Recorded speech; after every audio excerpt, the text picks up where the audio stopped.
Welcome to today's webinar presented by Supercoder.com. Supercoder.com is an online coding solution offering Part A and B coding reference tools, resources, and not more than 30 specialty coding and compliance newsletters from the Coding Institute in one site. I hope you enjoy this short session. You can read about me on page or slide 2. I guess the easiest way to explain what I do most of the time is that I really love the Federal Register, everyone. I really like the Federal Register, and that may explain a lot of things relative to me. If we go to slide 3, there's a little disclaimer here. I'll summarize it. I'm going to give you the very best information that I have today, my understanding of what's happening, not happening, etc. But as usual, since we are in an ever-increasing compliance environment in health care, particularly when it comes to coding, billing, reimbursement, always double-check, triple-check anything I, or anybody else for that matter, tells you. You always need to rely upon multiple resources which hopefully say the same thing. However, we sometimes find that is not the case.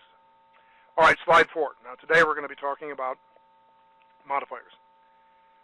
Now if you go back a couple of decades, the modifiers weren't too bad, but we seem to have a lot more of them, and sometimes the usage or non-usage of a modifier can come into question, and so it does become a compliance issue. As I state on slide 4, the proper use of these modifiers is a major challenge. Hospitals, physicians, and other providers, including DME. DME has a whole bunch of modifiers unique to their particular payment process. Now, keep in mind that these modifiers generally are intimately involved with a payment system, or sometimes payment systems, plural. Okay? So as I indicate there, since modifiers can affect reimbursement, proper utilization becomes a compliance issue, and then immediately, if it's a compliance issue, we run into proper documentation. Simply keep in mind that whenever you use a modifier, that you are attesting to the fact that it is proper to use it, and that you have documentation on file that supports the use of that modifier. Thus, we have a twofold question, two things that you always need to be concerned about, no matter who you are or what kind of health care provider you're dealing with, etc., is number one, the question, when should we put a modifier on the claim? When is it appropriate? And then number two, how are we going to get it there?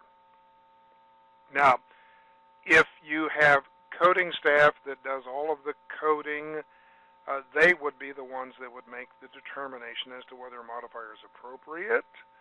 And if so, they would put it on the claim form. It would be nice if they would check to make sure that the documentation is in place to support it. But nonetheless, they would be the ones that would be putting it on the claim.